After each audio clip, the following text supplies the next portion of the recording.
هل هذا بيصب في اتجاه مقالات وكالة الأنباء المغربية حرفا أن الجزائر تقود حرب عصابات ضد المغرب في منطقة الجرجرات؟ الجزائر أكبر بكثير من المغرب، وأصلا لا يمكن المقارنة أو الحديث على وجه مقارنة ولو بسيط في ميدان القوة بين الجزائر والمغرب حتى تشن عليها حرب عصابات أو ما تسميه.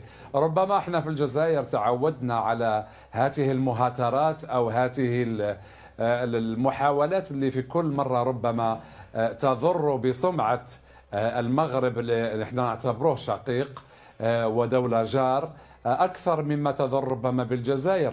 رأينا أنه يعني في الفترة الأخيرة يعني خلال رمضان السابق كان فيه أحد الدبلوماسيين المغاربة في وهران ذكر يعني بشكل علني في فيديو، قال أنه لبعض الإخوان المغاربة قال لهم ما تنساوش نحن في بلد عدو، بما يصف هو في الجزائر ويصف الجزائر بأنها بلد عدو. هناك عقدة، هناك أزمة بالنسبة